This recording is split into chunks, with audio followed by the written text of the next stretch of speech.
Bienvenidos amigos a esta nueva edición de su programa Cara a Cara. Es un gusto estar con ustedes, estar como cada día de la semana para conversar de temas que son importantes, especialmente cuando lo podemos hacer con excelentes invitados que pueden echarnos luz sobre algunos temas que son fundamentales, ya sea porque tocan al corazón de nuestra fe, ya sea porque están discutidos por todos lados y los católicos en la vida diaria tenemos que enfrentarnos porque siempre alguien nos saca el tema a colación. Y sobre esto hay un tema que a mí me parece especialmente importante porque constantemente los amigos y amigas que tienen la gentileza, la generosidad de escribirnos a cara@ewtn.com, cara@ewtn.com, ya nos han señalado el famoso tema de la relación entre la ciencia y la fe. En muchas ocasiones he mencionado que a mí me gusta muchísimo el cine. Me encanta el cine. Cuando estudié comunicaciones soñaba con especializarme en cinematografía, pero obviamente hacer cine en el Perú es como hacer helados y cremoladas en el Sahara, ¿no? Así que las posibilidades eran casi nulas. Entonces me dediqué al periodismo y ya ven, rebotando, me tienen acá. Pero sigo siendo un cinéfilo, me gusta ir y ver las películas de cine. Y cada vez que se toca el tema religioso, el tema de la Iglesia Católica especialmente, no es raro que el punto común sea que a la Iglesia se la presenta como totalmente oscurantista, ciega, centrada en la fe y de alguna manera enemiga de la ciencia, y cómo frente a las distintas creencias, ¿no?, nosotros nos encontramos con que la ciencia viene a ser la gran ruptura, la que nos abre a la luz, ¿no?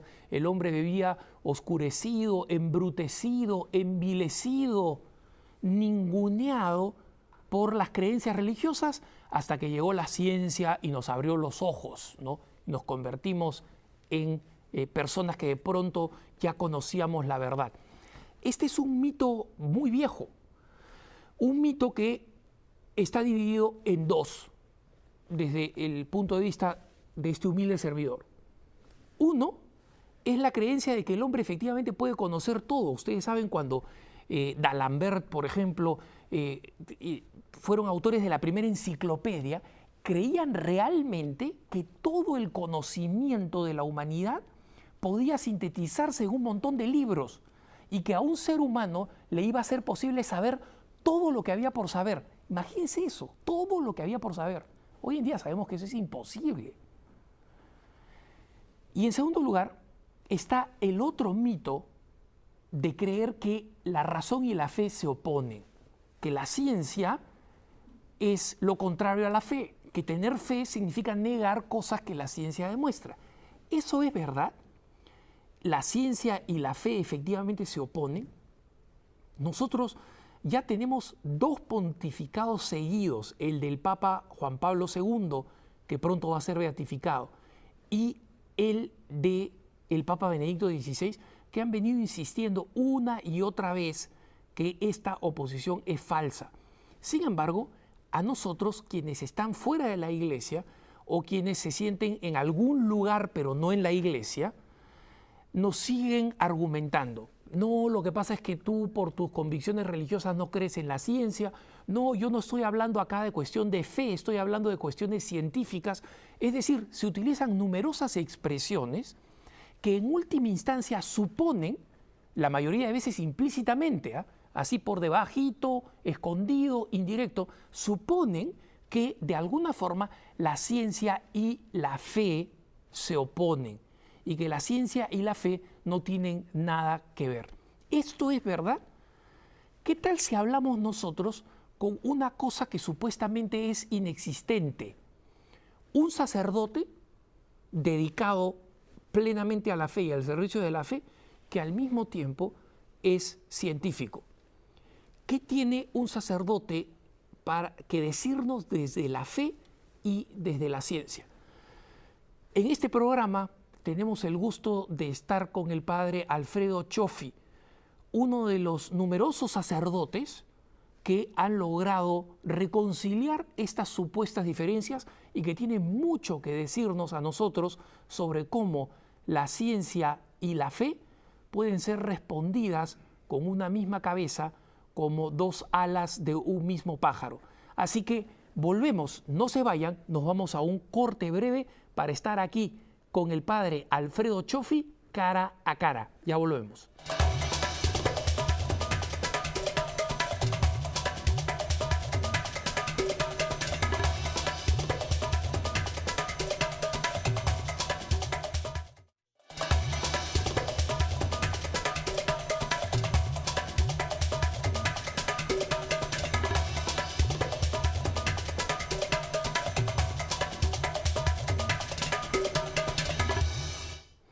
¿Qué tal, hermanas y hermanos? Estamos de vuelta con Cara a Cara y tenemos el gusto de estar con el padre Alfredo Cioffi. Padre, bienvenido al programa. Muchas gracias, muchas gracias. Padre, usted es un sacerdote, así que es una persona de fe, entonces supongo que como persona de fe no tiene nada que ver con la ciencia, ¿no es cierto? Sí. Eso pensaba yo, y sin embargo el Señor me ha llevado por unos caminos muy interesantes. Porque, ¿sí? Nos cuenta un poco sus estudios y sus ¿Sí? experiencias para que nuestros queridos amigos de Cara a Cara sepan su background, como se dice. ¿Cómo no? Con todo gusto. Pues resulta que yo fui a Miami, Florida, cuando tenía 17 años para comenzar la universidad, y en esa época el sueño mío era la biología marina. Siempre me encantó la ciencia, ha sido realmente, lo admito, a nivel natural mi primer amor, la ciencia, la naturaleza y el mar. Cuando era pequeñito en Cuba me crié al lado del mar y después salimos de Cuba, pero el caso es que voy a Miami a estudiar biología marina en la universidad. Saqué lo que es el bachelor's, el bachiller en biología, y después estuve enseñando por un tiempo también en ciencias. Y al poco tiempo, al cabo de unos años, entré al seminario, después de haber discernido una vocación, unos cambios en mi vida. Ya tenía yo unos 27 años, y pensé que nunca iba a usar la biología de nuevo, porque como dices tú, ¿qué hace un sacerdote con la biología? Bueno, pues pasé lo del seminario, entonces me asignaron en parroquia, y empezaron a salir los temas de bioética, clonación humana, las células madre y todo esto. Entonces, a los 5 años de estar en parroquia, el arzobispo me mandó a estudiar a Roma para sacar un título precisamente en teología moral con énfasis en bioética. ¿Y nos podría explicar, padre? Me gustaría que continuara con y le pido perdón por interrumpirlo, pero ¿nos podría explicar qué cosa es la bioética para que nuestros sepan exactamente qué cosa es la bioética, cómo se juntan estas dos cosas? Sí, pues precisamente es una disciplina que ha salido recientemente, relativamente reciente, los últimos 20 años más o menos, y se trata de un campo interdisciplinar, es decir, que cubre el aspecto biológico y el aspecto ético, el análisis de lo que se debe hacer con respecto a lo que se puede hacer, porque podemos hacer muchas cosas en laboratorio hoy en día y a nivel clínico, pero viene la pregunta ética, moral, humana, si se debe hacer. Y ahí entra también lo que se llama el imperativo tecnológico, es decir, que muchas personas, inclusive a nivel científico y tecnológico, trabajan con esta estructura de que todo lo que se puede hacer, tarde o temprano se va a hacer. Y eso es una posición sumamente peligrosa, porque significa esencialmente que la tecnología entonces nos domina y haremos todo lo que se puede hacer tecnológicamente, pero hay ciertas cosas que nuestra tecnología nos permite, que nuestra ética moral no nos permite. Y daré algunos ejemplos de eso, pero la bioética es esencialmente combinar el análisis ético-moral a la ciencia, al desarrollo de la ciencia. Entonces, usted estudia teología moral con este acento en bioética, sí. Y de ahí, ¿cómo sigue su ¿Sí? experiencia sacerdotal y profesional? ¿Cómo no? Pues regreso de Roma, eso fue en la Universidad Gregoriana, que es la universidad jesuita en Roma, una universidad pontificia. Al cabo de los 4 años saqué un doctorado en teología moral, regresé a la arquidiócesis de Miami y entonces el arzobispo me asignó a enseñar en el seminario. Tenemos un seminario superior, un teologado, que está en el área de West Palm Beach. Estuve enseñando ahí varios años, después me dieron una parroquia y a ese punto los temas de bioética se volvían cada vez más complicados. Y entonces ya había pasado bastante tiempo con respecto a mi bachiller en biología, que había sido en el año 73 más o menos. Habían pasado casi 30 años. Y lo que ha ocurrido en 30 años en la ciencia es tremendo, es espectacular, sobre todo por la cuestión tecnológica. Por ejemplo, me acuerdo cuando yo estaba estudiando biología en la Universidad Internacional de la Florida, en FIU, ahí en Miami, en los años 70, esta universidad había adquirido una computadora como cosa grande y estaban comenzando apenas las computadoras y esa computadora cubría un piso entero de un edificio de la universidad, inmenso, inmenso, a una temperatura bajísima y todos aquellos discos estar enfriados y todo. Sí, aquello era una maquinaria inmensa, inmensa, inmensa. Hoy en día un telefonito de estos tiene más capacidad que lo que tenía aquella computadora. Es cogía claro. todo un nivel de un piso universitario, de un edificio. En fin, el caso es que la tecnología ha avanzado supremamente. Y entonces, con respecto a eso, pues también la ciencia, el conocimiento, los avances. Y entonces fui con el arzobispo para pedirle si podía ponerme al día con el aspecto científico de la bioética, porque he sido consultor y me llaman continuamente para la consultoría. Entonces me dijo, sí, cómo no, ¿qué desea hacer? Y yo le dije, bueno, yo quisiera sacar un doctorado en genética, a ver si es posible. Y me dijo, métale mano. Me fui a la Universidad de Purdue en Indiana y ahí saqué, también en 4 años, saqué el doctorado en genética. Entonces, después de eso, me asignaron a un centro de bioética que está en Filadelfia, que se llama el National Catholic Bioethics Center, Centro Católico Nacional de Bioética, y ahí hacemos consultoría a nivel nacional para los obispos de Estados Unidos, inclusive también para Latinoamérica, el Caribe, el Canadá. Y después de varios años regresé a la Arquidiócesis de Miami y ahora enseño en la Universidad de San Tomás, que es la universidad católica que tenemos en Miami, en la Arquidiócesis de Miami. Padre Alfredo, una pregunta.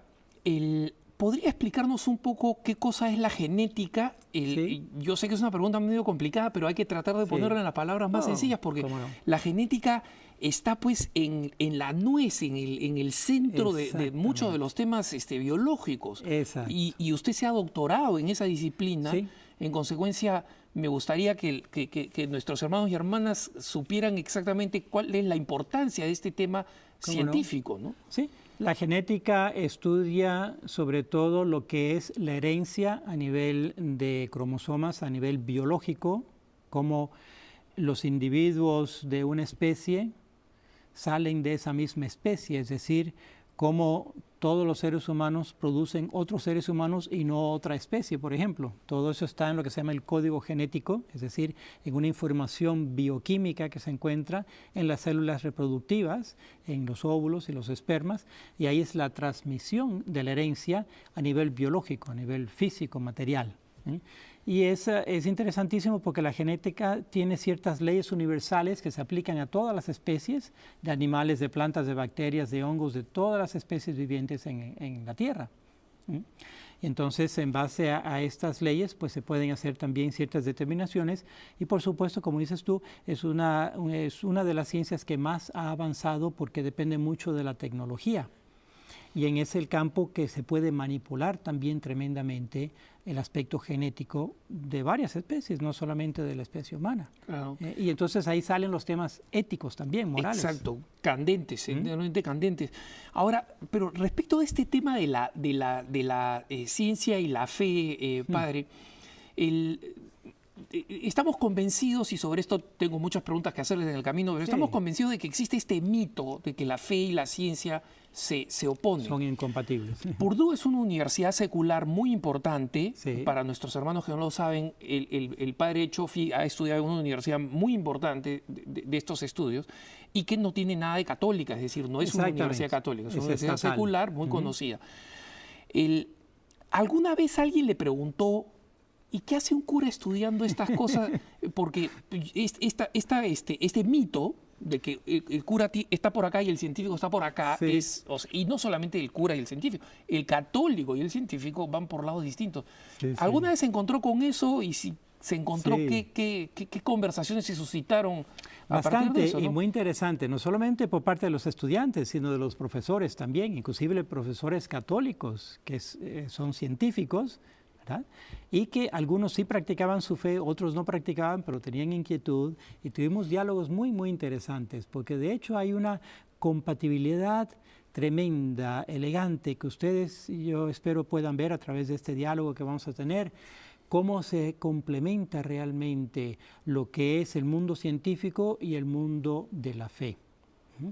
Pero sí, continuamente venían al laboratorio a preguntarme, a comentar, y a veces estaban de acuerdo, a veces no estaban de acuerdo, pero invariablemente, ¿sabes cuál es el enemigo? El enemigo nuestro a nivel humano es la ignorancia.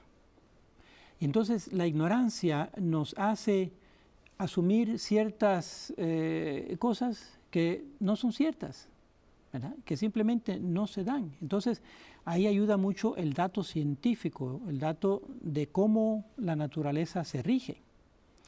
Pero eso es necesario y no suficiente, porque también en cierto momento nos hacemos preguntas más profundas, de un sentido de origen, de dónde venimos, a dónde vamos, por qué estoy yo aquí.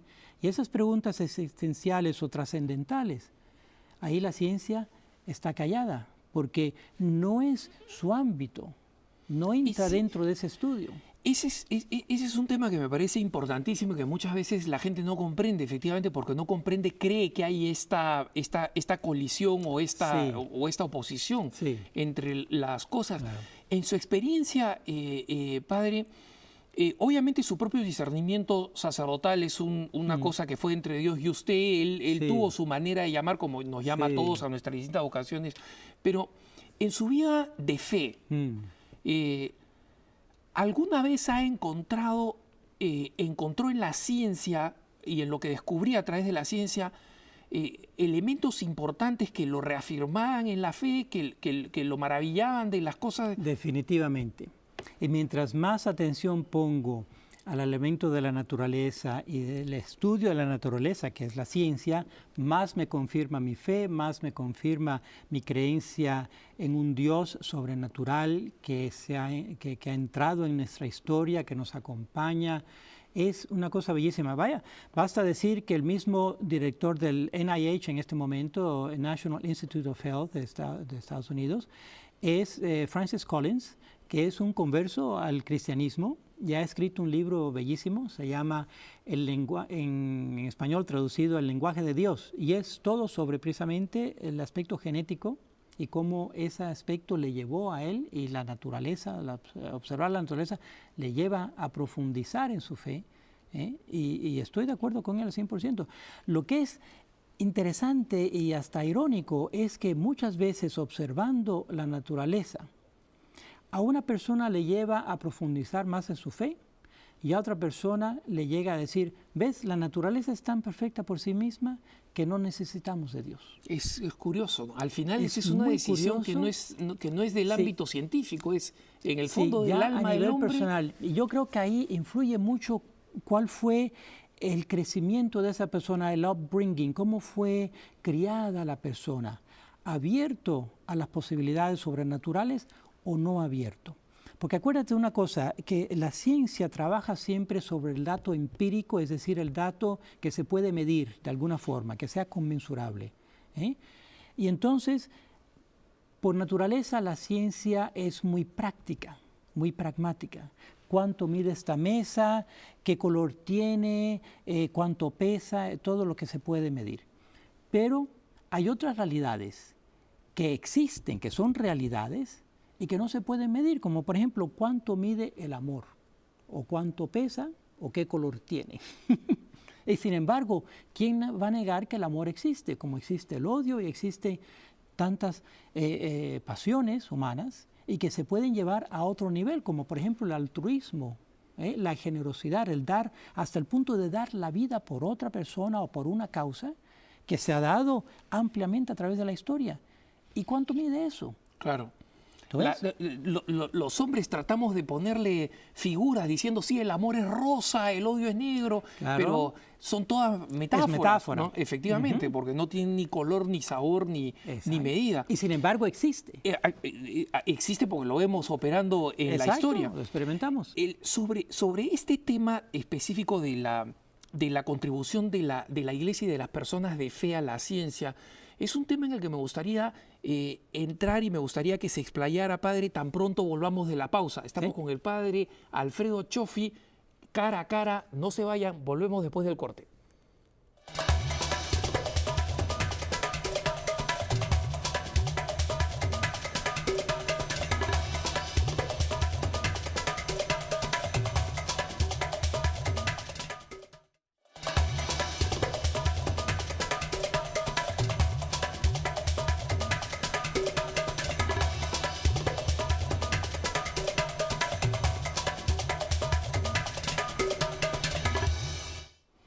Estamos de vuelta con Cara a Cara con el padre Alfredo Cioffi, doctor en genética y doctor en teología moral, sacerdote y científico. Padre, le quiero soltar un perro al que los católicos le tienen miedo cada vez que se lo mencionan. El descubrimiento de que la Tierra no giraba, que el Sol no giraba alrededor de la Tierra, sino al revés, el famoso Epur si mueve, y la supuesta contumacia pues, de la Iglesia de haber mandado pues, a la cárcel a Galileo Galilei. Los católicos cuando dicen Galileo, cuando dicen Galileo, prueba irrefutable de que la Iglesia ha sido enemiga de la ciencia. Sí, ¿Alguien viene con eso? ¿Qué le dice usted? Claro, inclusive un poco antes de eso, ya desde la Revolución Copernicana precisamente. Pero Galileo fue un científico preeminente y católico práctico de su fe. Inclusive hay unas cartas ahora que han salido entre él y creo que es su hija o su sobrina, bellísimas, ese diálogo entre que ellos era religiosa, desde la cárcel. ¿no? Me parece que una de sus hijas fue religiosa. Sí. Pues el caso es que, claro, ahí vemos típicamente cómo había una falta de entendimiento y de comprensión a nivel físico y a nivel metafísico. Era el comienzo del método científico como tal, porque por siglos y siglos antes de eso, las culturas y los pueblos, las civilizaciones vivían realmente en una etapa precientífica, donde no era el dato objetivo de base, sino las percepciones.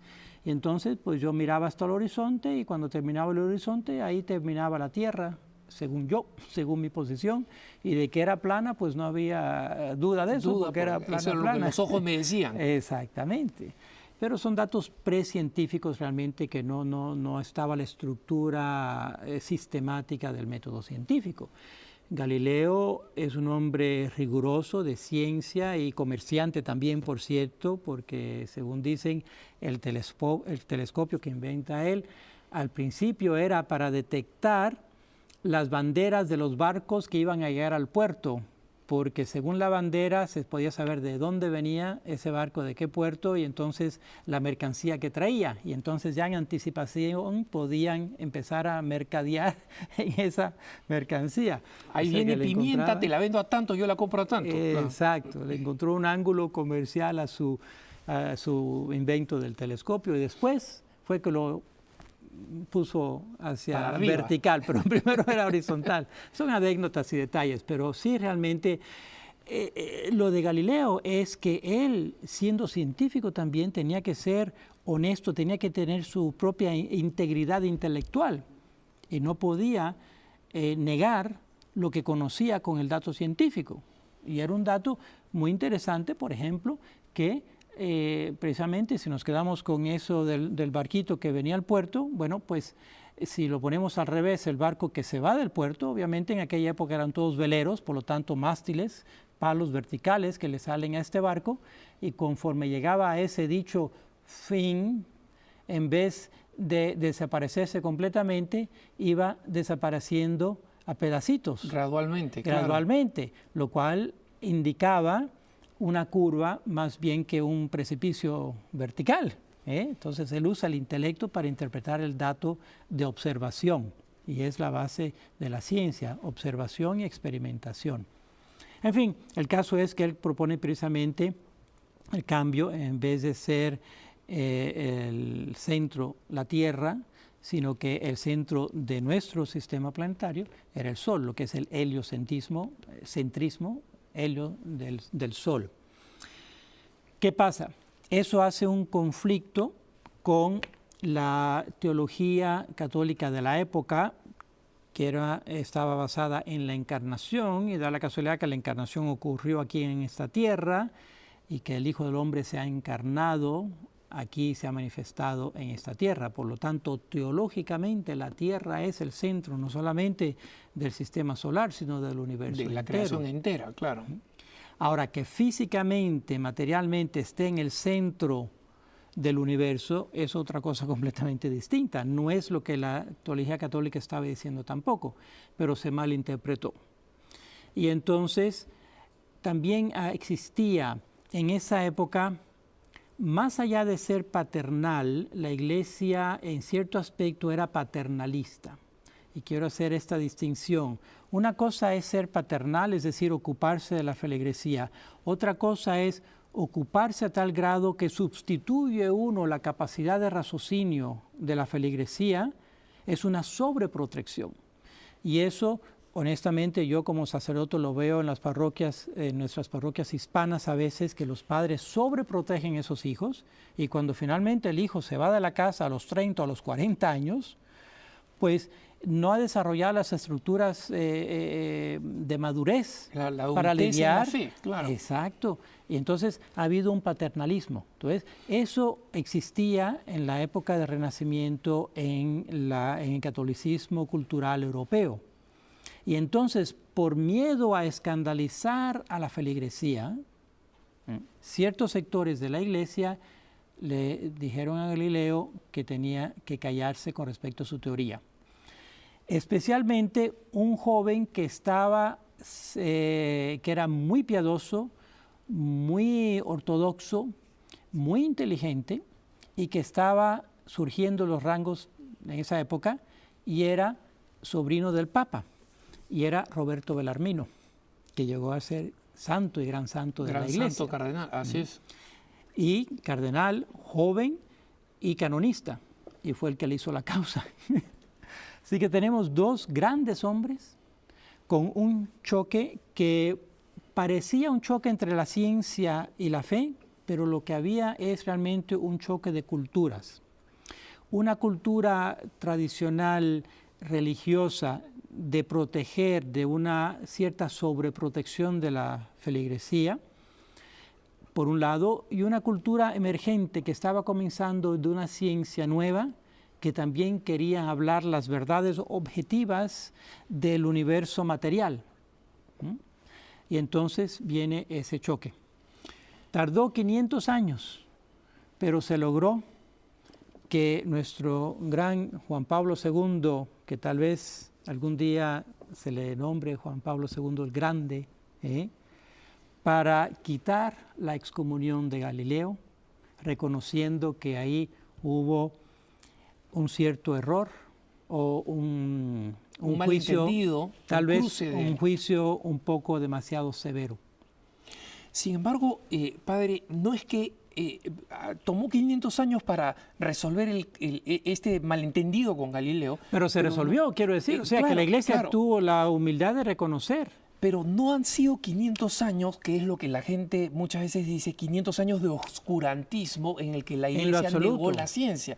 Entonces, de alguna manera, la pregunta que muchas veces viene es, la fe por sí misma, y específicamente la fe católica y en la Iglesia católica, ¿es por naturaleza favorable al desarrollo de la ciencia o ha sido, por el contrario, Galileo viene a ser una representación de lo que siempre ha sido la Iglesia en el sentido de opuesta al desarrollo científico? Inclusive, porque esa es la creencia popular, ¿no? Exacto. Inclusive en el panorama más grande, si nos desapegamos un poco de las emociones y de ese juicio que hubo, vemos que lo que hay ahí es una prudencia de la iglesia. Entonces, por naturaleza, la iglesia va a ser conservadora y prudente. Entonces, hay veces, mientras que la ciencia trata de avanzar, está siempre a la vanguardia, empujando los límites de lo posible, porque así es el avance. Hoy en día, por ejemplo, hay uno de los telescopios más grandes del mundo, que está en Tucson, Arizona, está llevado por los jesuitas. Y el 10 o 15% de todos los hospitales de Estados Unidos son católicos, donde ocurre medicina, la práctica médica. No solamente eso, sino que muchos de esos hospitales son hospitales también de enseñanza universitaria, es decir, que están asociados con una escuela de medicina y es el hospital de enseñanza de esa escuela de medicina. Lo que quiere decir que hay investigación, que hay avance científico. Exactamente. Aparte de la medicina, son edificios. Un edificio es de la práctica clínica donde están los pacientes y otros edificios son de investigación. Completamente, y ahí están. Me viene en mente, por ejemplo, en Boston, cuando yo estuve en Boston un año, ahí estuve en St. Elizabeth Hospital, que es el hospital católico de Boston, y es el hospital de la Escuela de Medicina de Tufts University, de la Universidad de Tufts. Así que se hace investigación en los últimos avances.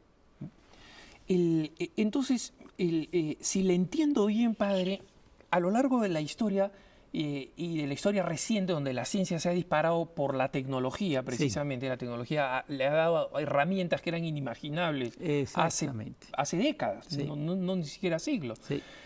Sin embargo, en su misma naturaleza la Iglesia no ha sido un obstáculo para el desarrollo de la ciencia, ni le tiene fobia a la ciencia, ni le tiene temor a la ciencia. Exactamente.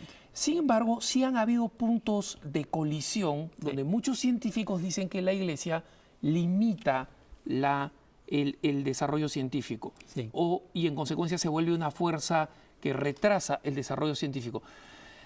En su experiencia, porque está con un pie en cada uno de los terrenos, usted es un sacerdote, es un teólogo moralista además, pero por otro lado es un científico, además en una rama muy de vanguardia, que es la genética, ¿no? ¿Cómo percibe esta tensión? ¿A qué cree que se debe? Y si nos las puede explicar un poquito, ¿no? Sí, es muy interesante porque al fin y al cabo saca a relucir nuestra naturaleza ambigua. Igual que tenemos un aspecto de nuestra naturaleza supremo, imagen de Dios, entonces es lo que se llama en la teología el hombre aleluya.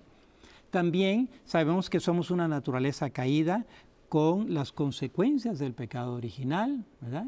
Y entonces hay un aspecto del hombre miserere también. Pues eso se ve tanto en la ciencia como en la iglesia. Y hay buena ciencia y mala ciencia, y hay buena iglesia, buena práctica de la fe y mala práctica de la fe. Un ejemplo sencillo de mala práctica de la fe se experimenta casi todos los domingos en el estacionamiento de la parroquia, porque toda esta feligresía que ha acabado de comulgar, después sale y algunos de ellos se desesperan en el estacionamiento.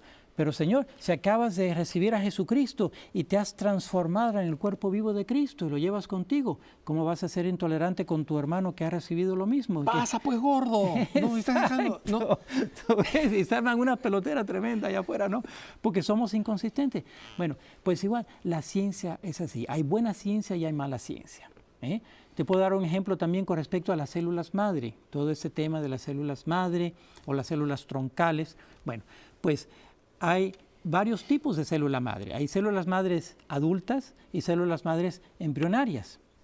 Para obtener células madres adultas no hay que matar a nadie porque todos tenemos células madre en nuestro tejido. Si me corto, pues ese tejido se va a regenerar. ¿Y cómo se regenera? Bueno, pues de células madre que están adentro y que crean tejido nuevo. Así que tenemos las células madres, sacarlas no mata a nadie, ¿verdad? Y son muy beneficiosas. En contraste con eso, las células madres embriónicas, para obtenerlas hay que desmembrar el embrión humano. Es un embrión muy pequeño, es las primeras 2 semanas de desarrollo, pero ya es un ser humano, y hay que matar a ese embrión humano. Entonces, la ciencia que trabaja con células madres adultas es una ciencia buena, es una ciencia respetuosa de la dignidad del ser humano. La ciencia que se empeña en trabajar con las células madres embrionarias es una mala ciencia, es una ciencia pragmática, utilitarista, que no tiene resguardo, que no tiene consideración de la dignidad del ser humano desde su concepción en las etapas más vulnerables de desarrollo, que son los primeros tiempos. Así que, igual que hay ciencia buena y ciencia mala. Y entonces, cuando la ciencia se vuelve mala, ahí la Iglesia entra y dice, óyeme, no estás respetando la dignidad del ser humano, no estás respetando el sistema ecológico, no estás respetando esto o lo otro. No solamente porque se puede hacer, es que se debe hacer. Ese es un punto que me parece especialmente candente, padre, que existe esta especie de fascinación en todo lo que se puede hacer, y efectivamente la tecnología está permitiendo que llevemos la investigación científica hasta donde se quiera. Y entonces, como hablábamos fuera de cámara, y es un tema que me gustaría que usted expandiera un poco más, ¿por qué cuando se quiere hacer todo lo que se puede hacer, nosotros podemos irnos acercando hacia abismos que son peligrosos y la Iglesia tiene algo que decir? Así que apenas volvamos de la pausa, me gustaría que nos metiéramos de cabeza en ese tema. Estamos con el padre Alfredo Cioffi, este es Cara a Cara. No se vaya, ya volvemos, que se viene lo mejor.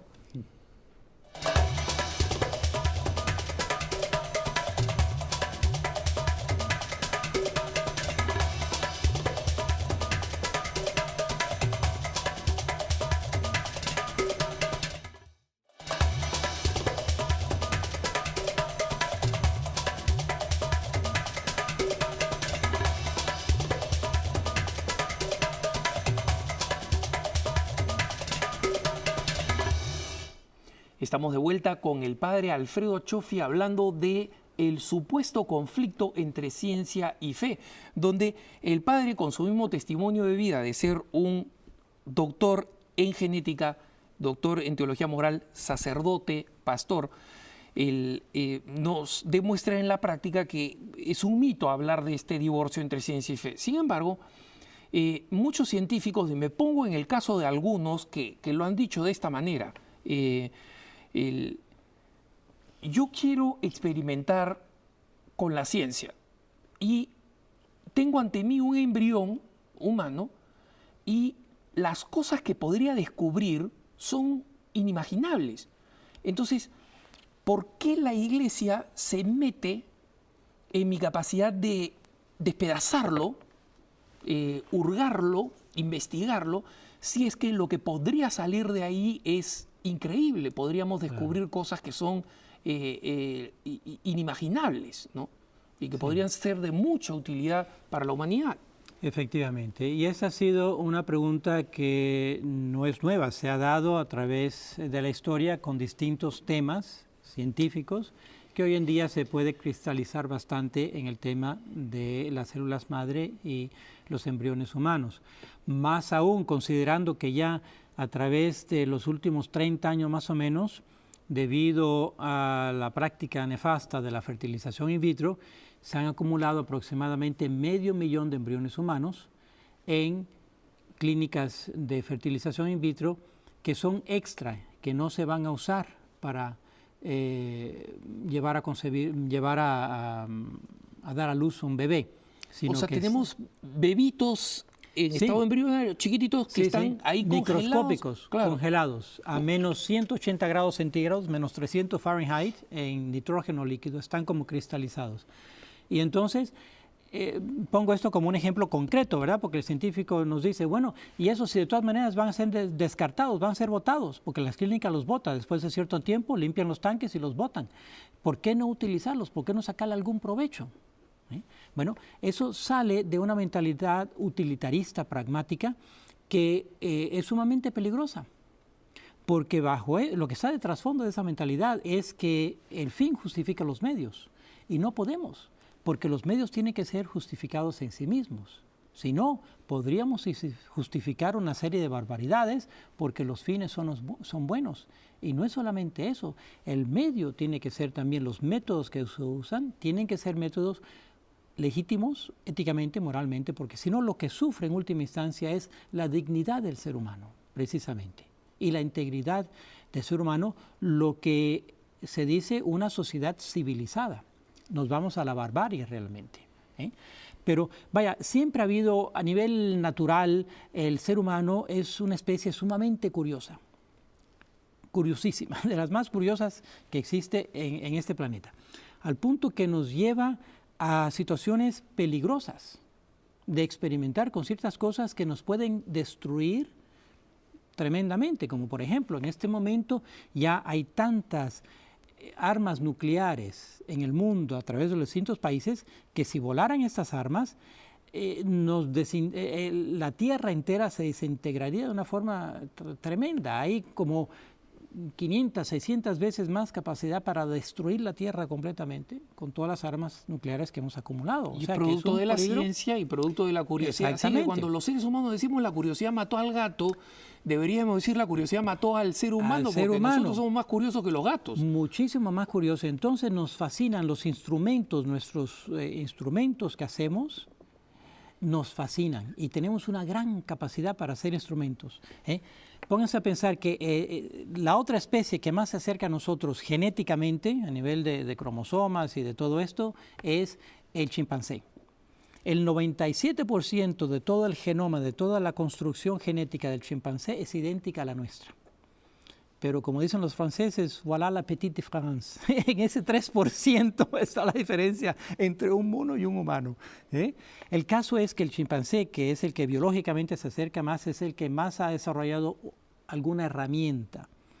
¿Y saben ustedes cuál es la herramienta que ha desarrollado el chimpancé? Un palito que lo mete en el agujero de termitas para que las termitas se suban en ese palito y entonces coge y se come las termitas. Su helado de hormigas. Exactamente, su helado de termitas. Esa es la gran herramienta que existe en la naturaleza fuera del ser humano. Compara eso con el jeep que tenemos dándole vuelta ya a Marte, mandando fotos, señales desde Marte, ¿eh? O sea, que ni hablar Bueno, pues nos fascina la tecnología. Es otro peligro de los botones. Apenas vemos un botón y hay que apretarlo. Y todavía es peor si dice no apretar. Exacto, basta ponerle letrerito para que eso ya es señal.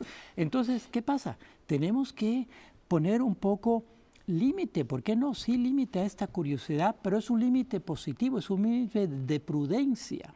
Porque si no, y el científico de los humanos, el más curioso es el científico, porque eso lo lleva a la investigación, ¿eh? Pero ciertos límites para que se mantenga en un parámetro por su propio bien y por el bien de la humanidad, ¿eh?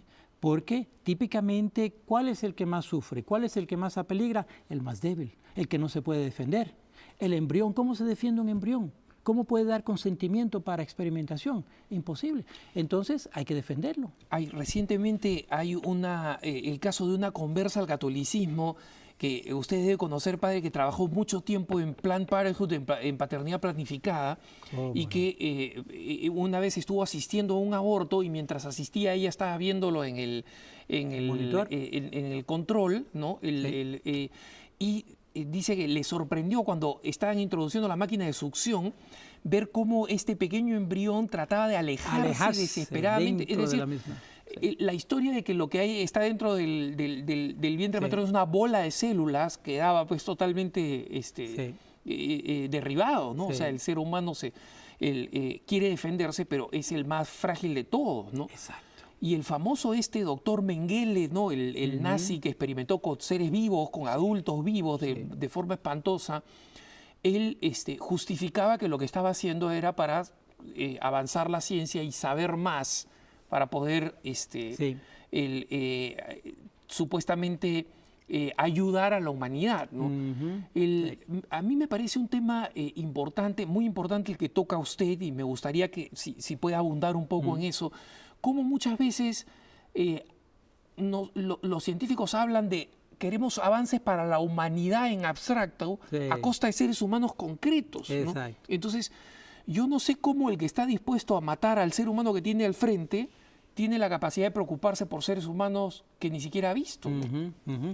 Y no solamente, hay que ser muy honesto en todo esto, porque muchas veces lo que está de trasfondo es la competencia científica, que es tremenda y atroz, y la ciencia hoy en día, precisamente por la tecnología, cuesta muchísimo, es cara, millones y millones de dólares cuando se hacen estos experimentos. Entonces, mucho se basa en lo que es los grants, los fondos del gobierno que le dan para hacer experimentación. Entonces, tratan de sacar el experimento de última hora para poder conseguir esos fondos, y esa dinámica, que es una dinámica económica, fiscal, se ha filtrado mucho en la competencia para empujar los límites y los lleva a experimentar con ciertas cosas que a veces no es prudente, no es correcto. Es muy interesante lo que dice, padre. Yo no sabía de esto, pero contribuye a comprender que muchas veces en el deseo de empujar la ciencia en una dirección, no necesariamente es la imagen que nos pintan del científico como el gran soñador que se ha desprendido de todo y que simplemente quiere llevar la humanidad a nuevos niveles de conocimiento, cuando también hay algunas cositas más, efectivamente, más crematísticas. De consideración muy tangible, sí. Pero es interesante, inclusive tú que sacaste el caso de Mengele, cuando se hicieron los famosos juicios en Nuremberg, que la comunidad científica internacional decidió no usar todos los resultados que salieron de esos experimentos, inclusive, y sabemos por el rigor del régimen nazi de la época que esos experimentos a nivel científico se hicieron con un rigor tremendo, claro, manipulando atrozmente a los seres humanos, pero a nivel científico, clínico, digamos, tenían una validez clínica objetiva muy alta, y por lo tanto los resultados eran científicamente de gran credibilidad, y sin embargo la comunidad científica internacional decide no usar esos resultados precisamente por la forma en que fueron obtenidos, y eso me parece ciencia buena, precisamente los mismos científicos tomando cartas en el asunto, y a veces que ellos sí toman cartas, a veces que no. Entonces la Iglesia, que está metida también en el campo científico hoy en día, no para hacer ciencia necesariamente, sino para asegurarse que se salvaguarde la dignidad del ser humano y el bien común verdadero. Y ahí está la contribución de la Iglesia. Ahora, padre, usted me parece que es muy claro esto. No hay una oposición entre la ciencia y la fe. Hay una oposición en el fondo entre la mala ciencia y la buena ciencia. Y la buena ciencia, la fe siempre va a estar de parte de la buena ciencia porque está de parte del hombre, está de parte del ser humano. Sí. Ahora, en esta oposición, ¿usted conoce casos o conoce algún ejemplo concreto que pueda compartir con los televidentes en los que efectivamente la mala ciencia no solamente ha sido mala en el sentido de que viola la dignidad o no la tiene en cuenta, sino que no ha llegado a resultados donde a veces la buena ciencia, respetando la dignidad de la persona humana, sí ha llegado a resultados? Sí, el mismo caso, seguir más allá, el mismo caso de las células madre. Tenemos, como les decía, células madres adultas y células madres embrionarias. Y nuestro cuerpo produce células madres adultas, las tenemos en nuestros tejidos, distintos tejidos del cuerpo, inclusive en la sangre. Es decir, que hoy en día se obtienen células madres adultas sacando la sangre a través de una maquinaria y se filtran esas células madres. Sin matar a nadie, sin hacer sufrir a nadie. Es mínimamente invasivo, digamos, para el paciente. Pues esas células madre adulto han dado muchísimos resultados. Ya hay más de unos 70 sanaciones que se han dado a distintos niveles clínicos con las células madres adultas. Más aún tienen otra gran ventaja, que las células madres adultas, como se obtienen del mismo paciente, se llama autólogas, entonces no hay un rechazo inmunológico, ¿ves? Sino que son compatibles. Mientras, y eso es todo a nivel científico o clínico, las células madres embrionarias tienen dos grandes desventajas. Por un lado, como vienen del embrión que necesariamente es una persona distinta al paciente, pues entonces hay un rechazo inmunológico de frente. Es decir, que para que el paciente use células madres embrionarias, tiene que ponerse en inmunosupresores que le bajan su sistema inmunológico. Entonces imagínate un paciente que ya está enfermo, por encima de eso ponerlo con inmunosupresores para arriesgarlo más a infecciones, etc. Por otro lado, Estas células madres embrionarias lo que tienen es demasiado potencial. Entonces, típicamente en experimentos de laboratorio de animales, lo que causan son tumores. Cáncer. O sea, las células se vuelven locas. Exactamente, un crecimiento incontrolable porque tienen demasiado potencial. Mire, padre, y entonces ahí mismo vemos ya con la misma evidencia científica de que las células madres embrionarias no funcionan. Este tema, padre, es extremadamente apasionante. Lamentablemente, otro de los factores que tenemos que medir con la ciencia es el tiempo, el reloj no somos sujetos al tiempo. Así es. Entonces, le agradezco de todo corazón, padre, y me comprometo además a invitarlo de nuevo. Yo sé que antes que nos ametrallen a correos electrónicos pidiéndonos una nueva invitación del padre Cioffi, les prometo que lo vamos a tener muy próximamente en otro programa. Escríbanos a caracara@ewtn.com. Padre Cioffi, muchísimas gracias. Vamos a tenerlo de nuevo preguntándole de tantas otras cosas y le agradecemos especialmente porque usted mismo es un testimonio vivo de cómo la fe y la ciencia se pueden reconciliar en su propia experiencia. Cuando invitemos al padre Cioffi la próxima vez, vamos a preguntarle sobre otros temas importantes que están relacionados con nuestra propia vida, como puede ser, por ejemplo, el fin de la vida, la moralidad en el tratamiento de los ancianos, de los enfermos terminales, algo que yo sé que está mucho en el corazón de nuestros queridos televidentes. Los dejo en compañía de la mejor información EWTN. Ya nos vemos con Cara a Cara. Dios los bendiga.